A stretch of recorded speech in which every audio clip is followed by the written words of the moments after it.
Bienvenue sur Teach, votre émission d'enseignement et de maturité spirituelle, je ne cesserai jamais de le dire. Aujourd'hui, on va avancer.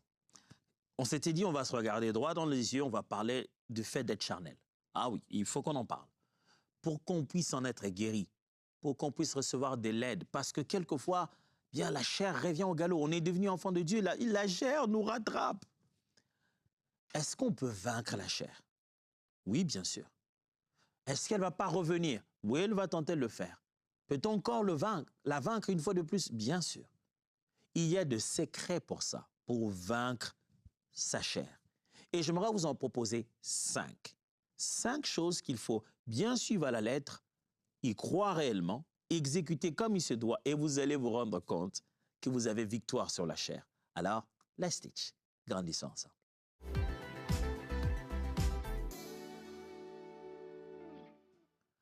Être chrétien, mes frères et sœurs, est un privilège. Ça nous est arrivé. Nous, tout ce qu'on a fait, c'est croire. On a juste cru au Seigneur Jésus et le résultat, c'est qu'il nous a donné la vie éternelle, il nous a régénérés, on est né de nouveau, né d'esprit. Il nous a réconciliés avec le Père et nous voilà devenus une nouvelle créature.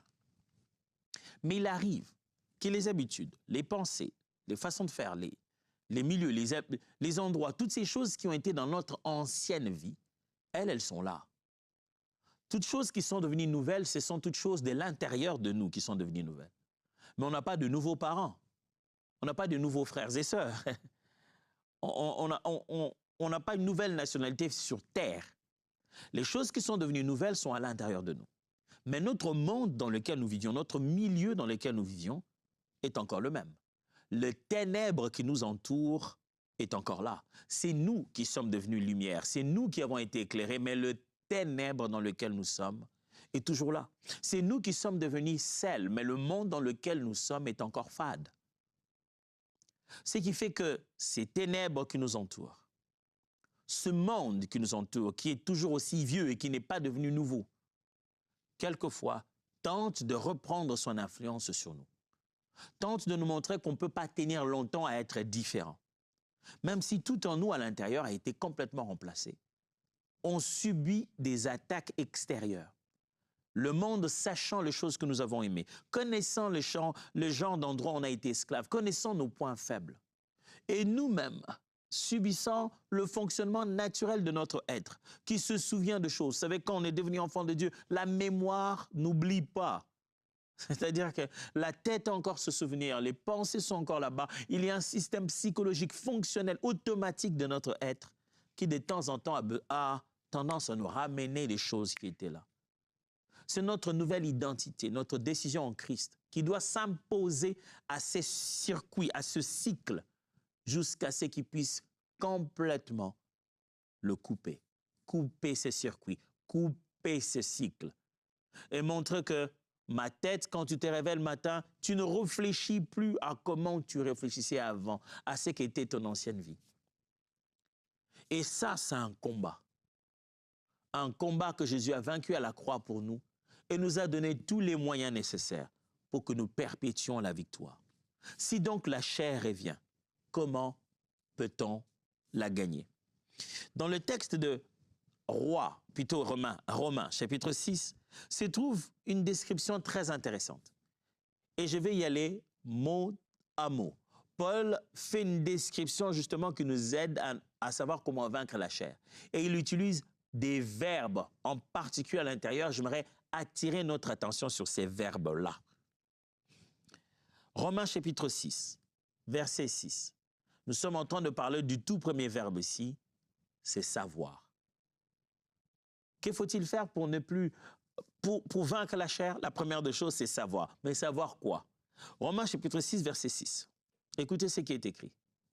Sachant que votre vieil homme a été crucifié avec lui, afin que le corps du péché fût détruit, pour que nous soyons plus esclaves du péché. Frères et sœurs, le combat spirituel, le combat intérieur, le combat invisible se gagne par la connaissance. La connaissance te positionne en meilleur angle pour vaincre l'adversaire. c'est ce que tu sais qui te rend capable de repousser l'adversaire. Jésus démontre ça, vous connaissez la fameuse histoire avec l'esprit mauvais qui ne voulait pas partir. Il dit, cette catégorie-là, il savait à quelle catégorie il avait affaire. Et Paul ici dit, sachant que votre vieil homme, c'est important, frères et sœurs, que vous puissiez savoir. Pourquoi?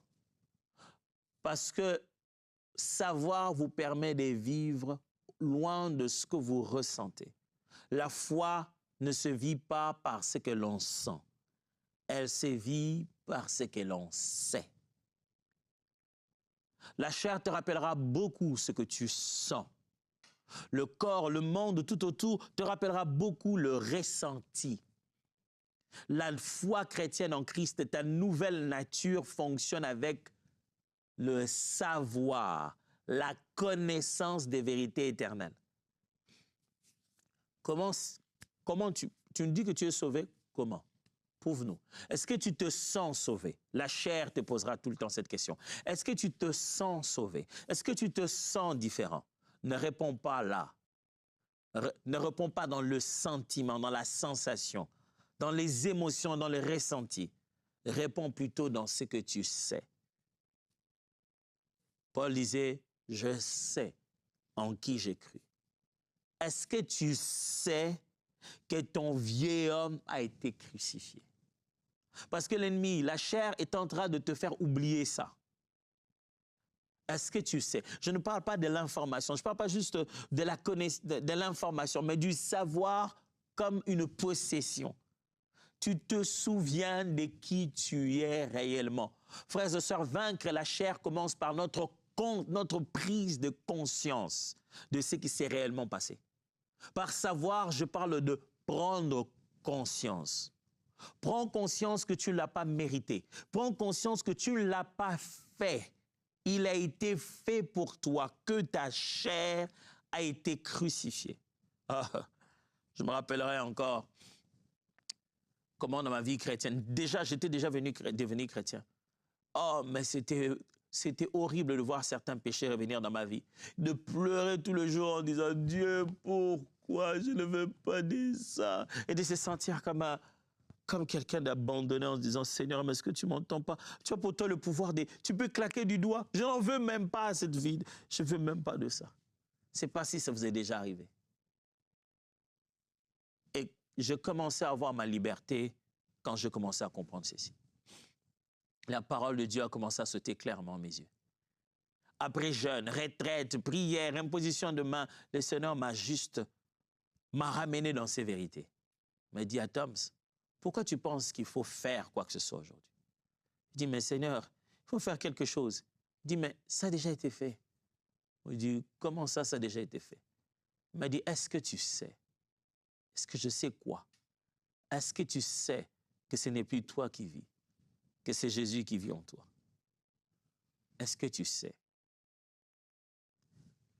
J'aime comment Jésus le présente dans Jean. Il dit, vous connaîtrez la vérité.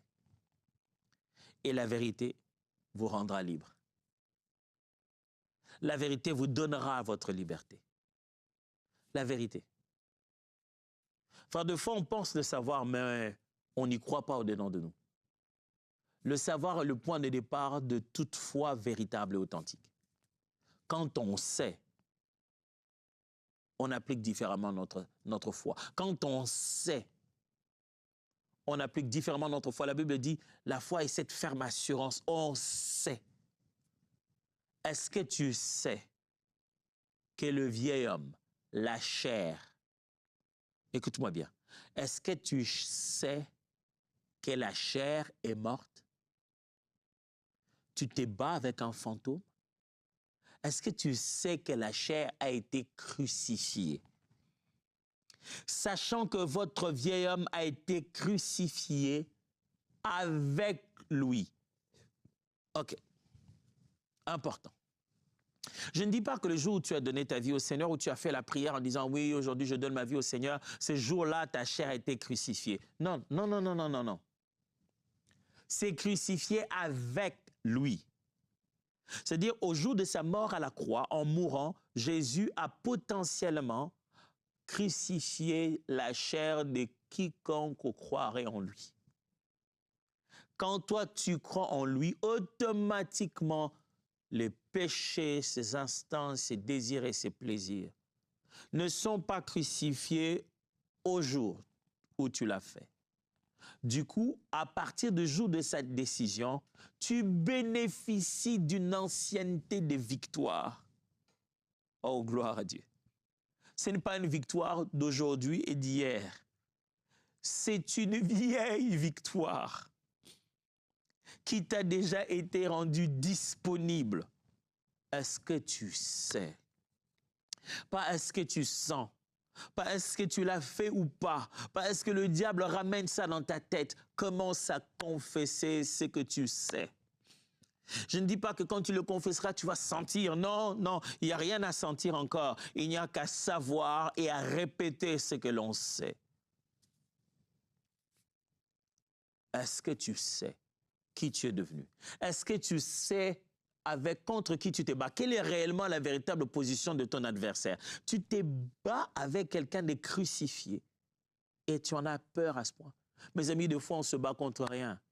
On se bat que contre l'illusion de quelque chose. Il te donne l'impression que quand les sensations naturelles de l'être humain sont en éveil, tu es donc obligé de pouvoir plier à ça. Vous savez, c'est ça le jeu que la chair nous fait. La chair nous fait croire que quand le corps continue à avoir un besoin, c'est que la chair vit toujours et qu'elle n'est pas morte.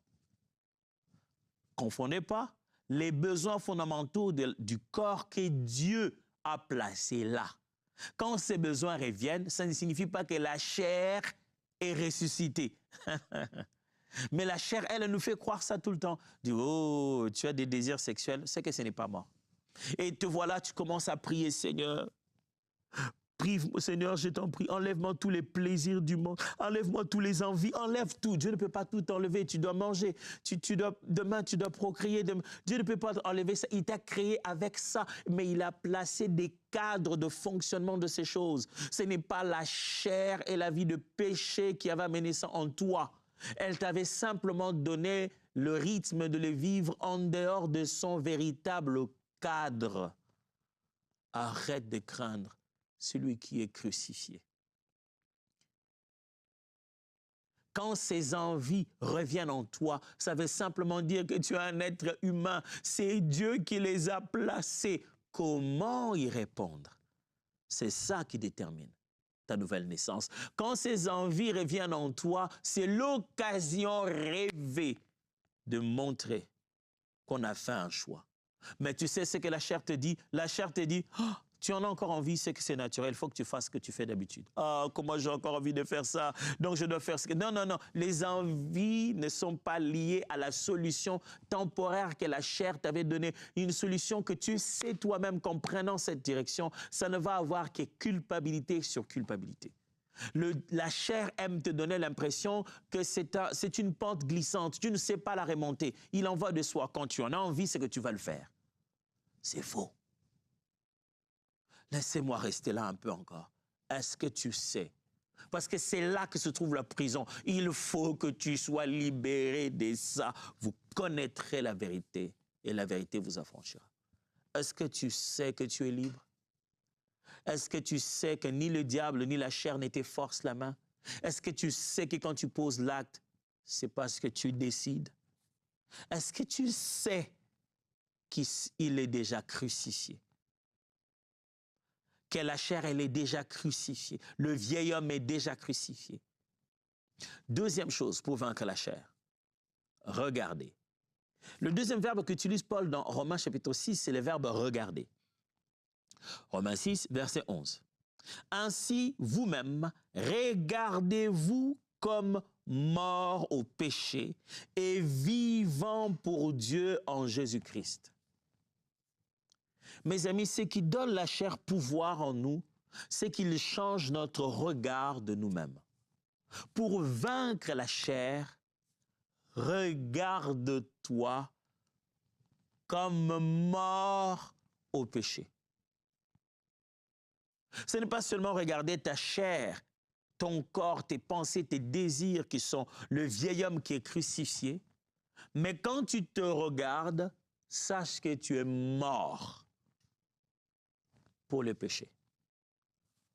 Mort. Je me souviens, mon encadreur dans la foi, au début de ma foi, me disait toujours, Atoms, j'étais fâché quand j'avais des moments d'émotion dure, et il me disait, Atoms, pourquoi tu es fâché? Il dit, mais regarde ce qu'ils ont dit, vraiment, pourquoi ils me provoquent comme ça? Il dit, pourquoi tu ressens ça? Il dit, mais je suis fâché. Il dit, Atoms, t'es mort. Moi, je tournais, je dis, oh, qu'est-ce que tu veux dire? Il dit, si tu vas dans un deuil, il y a un corps, et tu viens, tu commences à danser sur ce corps-là, raconter des choses, tu penses que le corps va réagir? Je dis non. OK, si tu vas dans un deuil, il y a un corps, et tu prépares le mets le plus succulent et l'odeur passe, tu penses que le corps va se réveiller parce que l'odeur est entrée dans les narines? Je dis non. Et il m'a dit, s'il faisait ça, qu'est-ce que tu vas dire? Je dis, oh, il n'était pas mort du tout. Il feignait. Il dit, oui. Pourquoi tu es fâché? Tu es censé être mort, toi. Mort à ce genre de choses. Ces choses ne peuvent plus te faire mal. Quand on parle comme ça de toi, cette douleur peut venir. Humainement, le corps s'est dit, ah, pourquoi elle fait ça?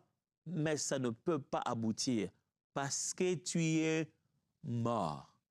Frère, si la chair continue à vaincre de toi, c'est à cause de la façon dont tu te regardes. Tu te regardes encore vivant. Tu veux vivre pour le monde. Tu veux montrer que non, mais moi aussi je suis à la page, c'est pas comme si, mais je suis encore vivant, mais non, je ne suis pas vivant. Je suis démodé, dépassé, je ne fais plus la course avec le monde. Vous avez gagné, je suis mort, je suis gauche, je suis out of fashion, je ne suis plus dans le rythme, j'ai vieilli. Vous avez raison. Je suis mort de ça. C'est parce que tu veux encore paraître, c'est parce que tu veux rester encore dans la course, c'est parce que tu te regardes encore vivant vis-à-vis de la chair. Il faut dire au monde et à la chair, j'ai perdu et je l'accepte. Je ne cours plus cette course. Je ne cours plus la course au plus beau. Je ne cours plus la course au plus belle, au plus riche, au plus important, au plus honoré. Je ne cours plus cette course-là. Je suis mort. Mon frère, arrête de croire que tu vis encore. Tu es mort vis-à-vis du péché. Si tu ne te regardes pas comme ça, la chair va toujours vaincre de toi. Ces choses-là auront toujours de l'importance. Tu voudras toujours montrer que tu vis un peu. Tu voudras toujours défendre un peu ton honneur. Je me rappelle, on a vécu des moments où quelqu'un m'a dit, mais pourquoi tu ne te défends pas? Mais quand même, les gens, ils ne peuvent pas, ils n'ont pas droit de faire ça. Les gens, il faut des fois les recadrer. J'ai dit, les recadrer à quoi? Pourquoi? Il dit, non, mais il ne peut pas raconter ça pour toi. J'ai dit, je n'ai plus de vie. Et je ne le dis pas par plaisir, je l'ai dit les larmes aux yeux.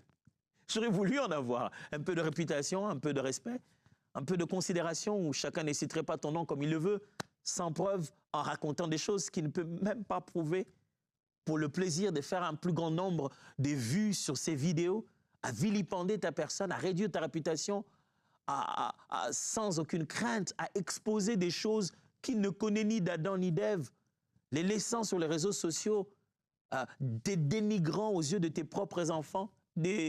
Demain, tu seras beau-père.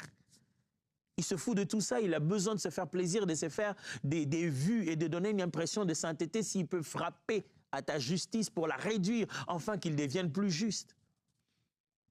Est-ce qu'il n'y a pas des moyens pour pouvoir arrêter et montrer à de telles personnes qu'on ne devrait pas le faire et se défendre? Mais je suis mort. Je suis déjà mort. Ce n'est plus moi qui vis. C'est Christ qui vit en moi. Mon frère, si tu veux vaincre la chair, il faut que tu sois mort. Il faut que tu acceptes que tu es mort au péché, que tu ne poursuis aucune de ces choses encore. Tu dois t'en détacher. C'est difficile, je le sais, mais l'Esprit de Dieu t'aidera à le faire. Regarde-toi comme mort au péché. 3.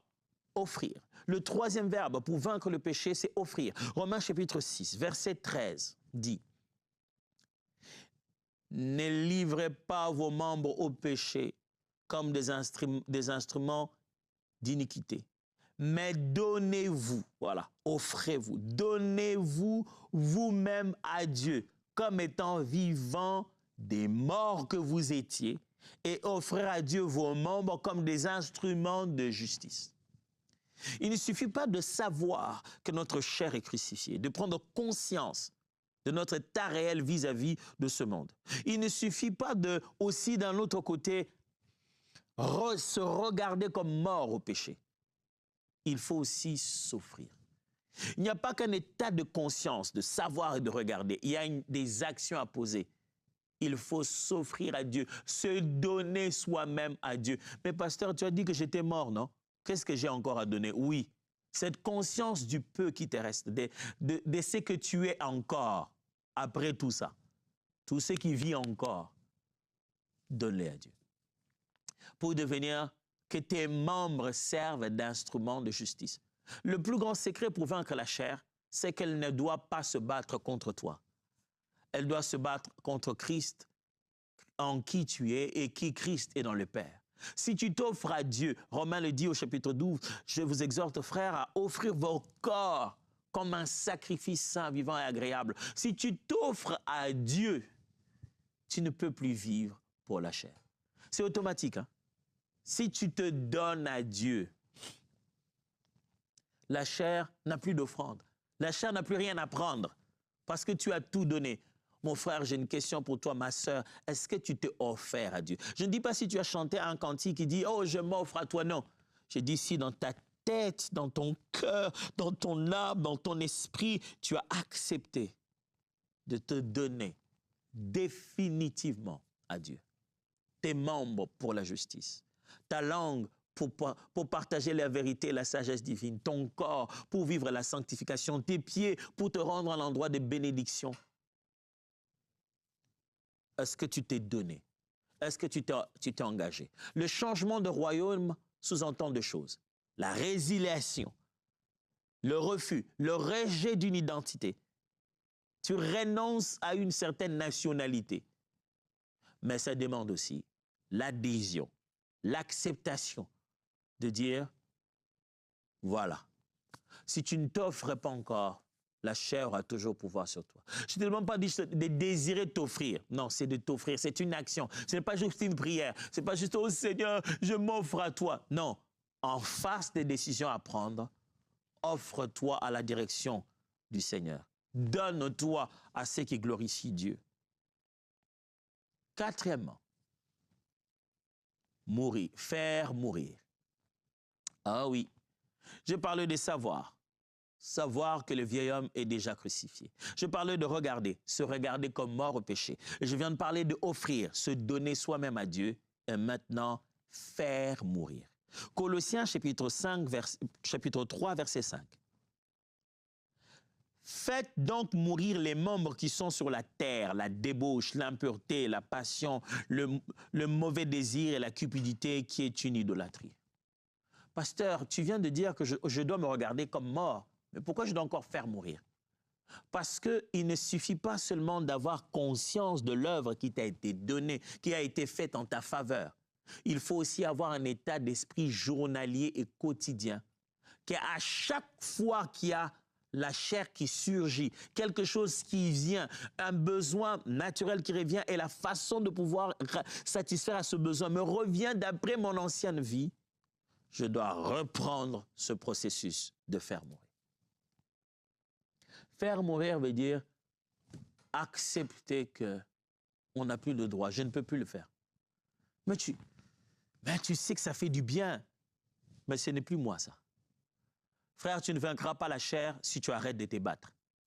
Beaucoup de chrétiens souffrent beaucoup avec cette affaire parce qu'ils se disent, la chair, pasteur, de la chair en train de me faire souffrir parce qu'ils sont en train d'aspirer à une victoire permanente. Genre, j'ai vaincu la chair pour la vie. Jamais la chair n'osera gagner un petit coin de ma vie. Non, non, non, non. Tu dois prendre conscience que c'est un combat régulier. Aujourd'hui, le diable part, il s'en va. Autant voulu, il va encore essayer de revenir. Et tu sais sur quoi il compte? Il compte sur la chair. Aujourd'hui, tu es tenté dans un domaine parce que tu étais là, tu en avais besoin. Mais demain, tu n'en as plus besoin, la tentation disparaît. Après-demain, ça va revenir si le besoin revient. Il faudra que ça te trouve plus fort, capable de dire non. Il y a certaines choses, certains péchés que tu penses avoir oubliés parce que tu ne vis plus dans cette occasion-là. Demain, l'occasion reviendrait, il faut que tu sois capable de dire non. Quand tu as réussi à changer d'espace, changer ton emploi du temps et tu vis une nouvelle vie hors de certaines choses que tu faisais, tu penses que tu les as abandonnées. Mais demain, tu te retrouverais peut-être dans la même situation. C'est là qu'il faudra que tu fasses mourir la chair et que tu sois devant ça sans aucun ressenti. Ouais, faire mourir la chair. Ça demande quoi? Ça demande la parole de Dieu. Ça demande d'obéir à la parole de Dieu, de traduire la parole de Dieu en action sans la diluer, sans discuter. Ça demande quoi? Oh, ça demande d'associer à cela la prière et certainement les disciplines spirituelles appropriées. Jeûner, prier, veiller, prier avec les frères et sœurs, confesser la parole de Dieu. Tu dois intentionnellement investir à faire mourir la chair à chaque occasion que tu le vois se manifester. Et enfin, marcher par l'esprit. L'un des plus grands secrets pour vivre au-dessus de la chair, mener sa vie loin de la chair et du péché. C'est cette relation d'équilibre que Paul enseigne aux Galates. Il leur montre que c'est comme une balance. Si tu veux que la chair pèse moins, ne passe pas seulement tout ton temps à tout enlever de ce côté-là de la balance. Fais peser suffisamment l'esprit. Voilà comment on le dit. Galates chapitre 5, verset 16. J'ai dit donc, marchez selon l'esprit et vous n'accomplirez pas les désirs de la chair. Je l'ai déjà dit plusieurs fois ici dans Teach, qu'il y a une relation de cause en effet ici dans le grec. Ça veut dire ceci. Puisque vous marchez selon l'esprit, alors vous n'accomplirez pas les désirs de la chair. Marcher selon l'esprit, cela produira comme effet ne plus accomplir les désirs de la chair. L'une est une action, l'autre est une conséquence. L'une est une initiative, l'autre est une conséquence. Marcher selon l'esprit, c'est l'initiative. La conséquence, automatiquement, vous n'accomplirez pas l'œuvre de la chair. Il n'est pas possible de suivre deux lièvres à la fois. Si vous suivez l'esprit, automatiquement, vous avez arrêté de suivre la chair. L'Esprit de Dieu est votre meilleure solution. Pasteur, j'aime le Saint-Esprit, je prie tout le temps qu'il m'aide pour que je ne reste plus dans la chair. Oui, tu fais bien. Écoute-le maintenant. Obéis-le maintenant. Parce qu'en réalité, rien n'est fait ça à ta place. C'est toi qui l'as fait. L'Esprit, tu sais qu'il a dit non. Commence par dire non. Commence par exécuter le non que l'Esprit t'a dit. Et tu te rendras compte que l'Esprit parle plus fort.